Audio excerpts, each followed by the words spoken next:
Pessoal, tudo bom? Aqui é o professor Marco Domingues de novo, dando continuidade às nossas videoaulas. A gente parou na última videoaula conversando um pouco sobre o papel dos compiladores e diferenciando linguagens de baixo nível, né? A gente citou o exemplo do Assembly e linguagens de alto nível, né? A gente vai entrar agora num conceito também interessante. Essa primeira aula toda é conceitual, importante para que a gente consiga continuar os nossos estudos. De falar um pouco sobre os compiladores, né? C é uma linguagem compilada, nós temos uma série de linguagens compiladas, mas também temos algumas linguagens interpretadas que estão sendo bastante usadas hoje no mercado. Em termos de linguagem compilada, né, o que vem a ser um compilador? Né? A gente desenvolve a nossa solução de problemas através de um algoritmo, a gente passa para a linguagem que a gente escolheu como sendo a linguagem para resolver o nosso problema, né? No nosso caso aqui é a linguagem C, e o compilador ele vai transformar esse código-fonte num código-objeto.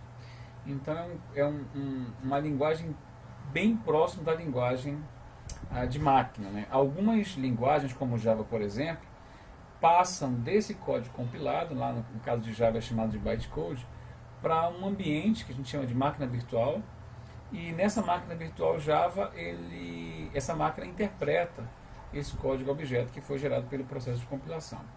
A partir daí, desse processo de compilação, no caso da linguagem C, nós vamos precisar juntar, linkar, adicionar algumas bibliotecas que a gente utiliza para facilitar o trabalho do programador. Por exemplo, ações de entrada e saída, né? Entrada de dados, saída de resultados. A gente utiliza algumas bibliotecas que já estão prontas e a gente, nesse processo, depois da compilação, a gente vai juntar o nosso código-fonte, nosso código-objeto, né? Que foi compilado, com essas bibliotecas num processo chamado de link edição. Né? Na verdade, hoje, de forma mais moderna, é um comando só, é uma ação única. Né? Há tempos atrás, a gente tinha 2 comandos para a gente poder fazer a compilação e a link edição. E depois que passa pelo processo de junção do código-objeto com as bibliotecas, a gente tem linguagem de máquina e aí a gente pode fazer a execução desse código. Né? Ele gera um programa executável e a gente pode executar naquele sistema operacional que nós fizemos a compilação. Então, alguns exemplos de linguagens compiladas que eu trouxe para vocês aqui, das linguagens que já foram muito utilizadas, que ainda tem muito código rodando, né? Java, como eu citei, ela é considerada compilada e no segundo processo, no segundo passo, o bytecode, ele é interpretado. Pascal foi muito utilizado, a linguagem C, que é o nosso objeto de estudo. C++ também tem muita coisa pronta em C++.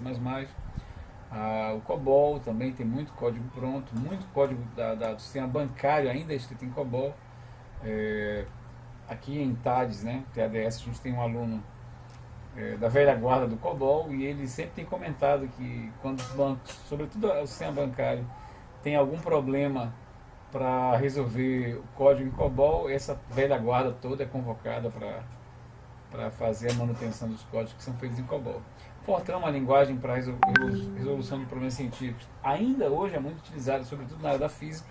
E o Visual Basic, o VB famoso, tem muito código também rodando. Né? São os exemplos aqui de linguagens compiladas. Na área dos interpretadores, né, a gente também está ganhando muita força aí o Python, né? E o próprio Java, como a gente comentou. Então, nesse caso, as instruções elas são traduzidas para a linguagem de máquina em tempo de execução. Então, não é gerado um código-objeto, não é gerado um programa executável que execute todo de uma vez. As instruções são executadas individualmente, uma a uma, né? Elas são interpretadas. E aí a gente tem uma linguagem também de alto nível, algumas muito modernas, né? Como eu falei, o Python está sendo muito utilizado aí na última década. Passa por um interpretador e memória armazena essas informações e o processador executa a instrução a instrução. Exemplos das linguagens interpretadas: JavaScript, Lua, e o Python está com uma força bastante grande no mercado.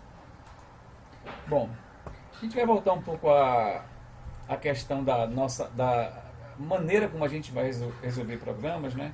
Que é a grande dificuldade que a gente tem encontrado aí nos estudantes, durante esses anos todos aí que eu trabalho com essa disciplina, que é a dificuldade na composição dos algoritmos. Então a gente tem dificuldade, a gente não teve no nível médio nenhuma disciplina. Hoje os cursos já têm adaptado o conteúdo na área de solução de problemas de forma computacional, de forma na escrita de algoritmos, mas 5 anos para trás isso não era verdade. Então temos enfrentado muitos problemas na criação de algoritmos, e porque nem sempre é processo automático, né? A gente precisa de um raciocínio lógico, a gente precisa conseguir entender o problema, compreender esse problema, separar esse problema em pequenas soluções, compor essas soluções de forma lógica, de forma encadeada, para que ao final da execução dessas ações nós consigamos resolver o problema que a gente está enfrentando. É fato, né, que nós podemos ter várias soluções para o mesmo problema, né? Não existe uma solução única, né? Pode haver soluções distintas resolvendo o mesmo problema, considerando aí o tempo computacional de cada solução, mas isso é uma realidade. Bom, e aí eu estou trazendo aqui algumas dicas para a construção do nosso problema. O primeiro deles é entender o problema. A gente tem vivenciado também que muitas vezes os anunciados eles precisam que o cientista da computação ele entenda de algumas outras áreas. Então, por exemplo, você vai fazer folha de pagamento, imposto de renda. Quem vai fazer o desenvolvimento dos programas é o cientista da computação, é o desenvolvedor. E aí ele tem que entender um pouco de contabilidade. Se ele vai trabalhar na área médica, ele tem que entender um pouco também do dia a dia da área médica, né? Se ele vai fazer um sistema para trabalhar com comunicação, ele tem que entender um pouco de telecomunicações. Então, na verdade, a gente que atua na área da computação, a gente precisa entender uma série de outras ciências relacionadas para a gente poder resolver o nosso problema. Então, entender o problema é a base da construção das nossas soluções. Então, eu preciso descobrir o que eu tenho que resolver, quais são as entradas desse meu algoritmo, né, dessa minha solução, o que eu preciso devolver para quem está utilizando a solução, para quem está esperando a solução. E aí a gente vai pensar em resolver esse problema. Das maneiras mais difundidas nessa área de ensino de computação, de ensino de programação, é que a gente construa pequenas soluções, que a gente consiga quebrar esse problema em pequenos problemas e solucionar esses problemas e encadear as soluções para que no final a gente tenha um algoritmo. Antes de a gente colocar esse algoritmo em funcionamento, eu preciso validá-lo, né? Preciso testá-lo. Isso é muito importante. Bom, os algoritmos, na verdade, eles representam o que a gente está desenvolvendo em lógica de programação. A gente vai utilizar, nessa abordagem que a gente está trabalhando aqui nesse curso, o que a gente chama de paradigma imperativo, onde a gente dá ordens para o computador. Então a gente vai basear nossas soluções em basicamente 3 situações. A gente tem que entender que a nossa solução ela tem uma sequência lógica de ações, né? Essa sequência ela precisa ser obedecida. Algumas vezes, a depender do tipo de problema, as soluções elas podem ser intercambiadas, eu posso mudar a ordem, mas nem sempre isso é verdade, a gente tem que levar em consideração.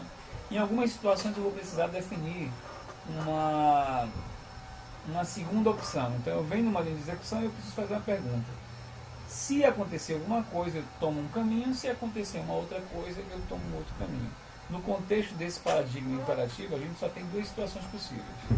Ou uma coisa é verdadeira, ou ela é contrária de verdadeira, ela é falsa. Entendeu? Então a gente tem que levar em consideração nesse paradigma imperativo essa condição binária dos estados. Bom, e a gente, nesse caso, a gente precisa abstrair uma série de detalhes. Por exemplo, outro dia um estudante perguntou: professor, eu preciso guardar todas as informações relacionadas a uma pessoa num sistema de controle de matrícula?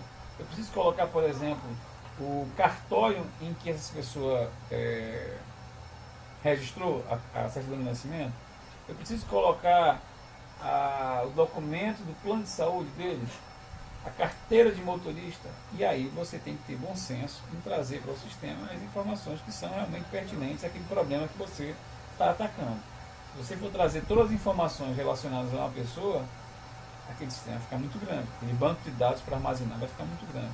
Então algumas informações a gente vai deixar de representar, né, e a esse processo de trabalhar apenas com as coisas que são relevantes a gente vai chamar de abstração, né? A gente vai abstrair alguns detalhes. Uma vez que a gente tem essa sequência de soluções, a gente vai utilizar de uma linguagem, no nosso caso a linguagem C, para fazer a programação. Bom.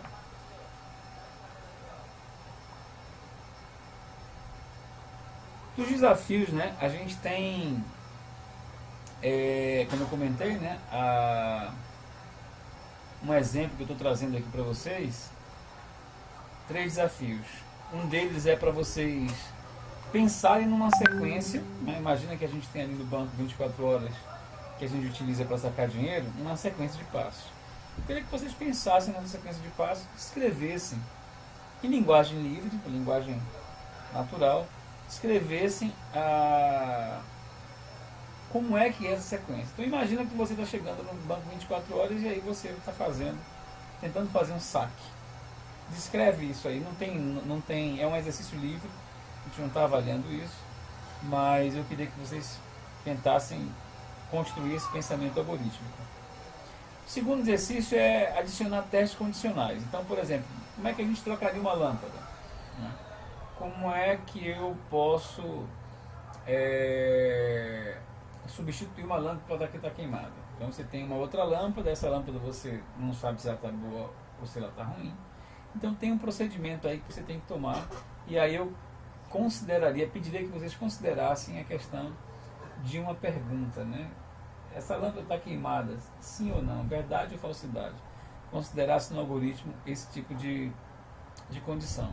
E o terceiro é colocando um mecanismo de repetição. Com essas 3 características a gente consegue resolver a grande maioria dos problemas que a gente vai enfrentar.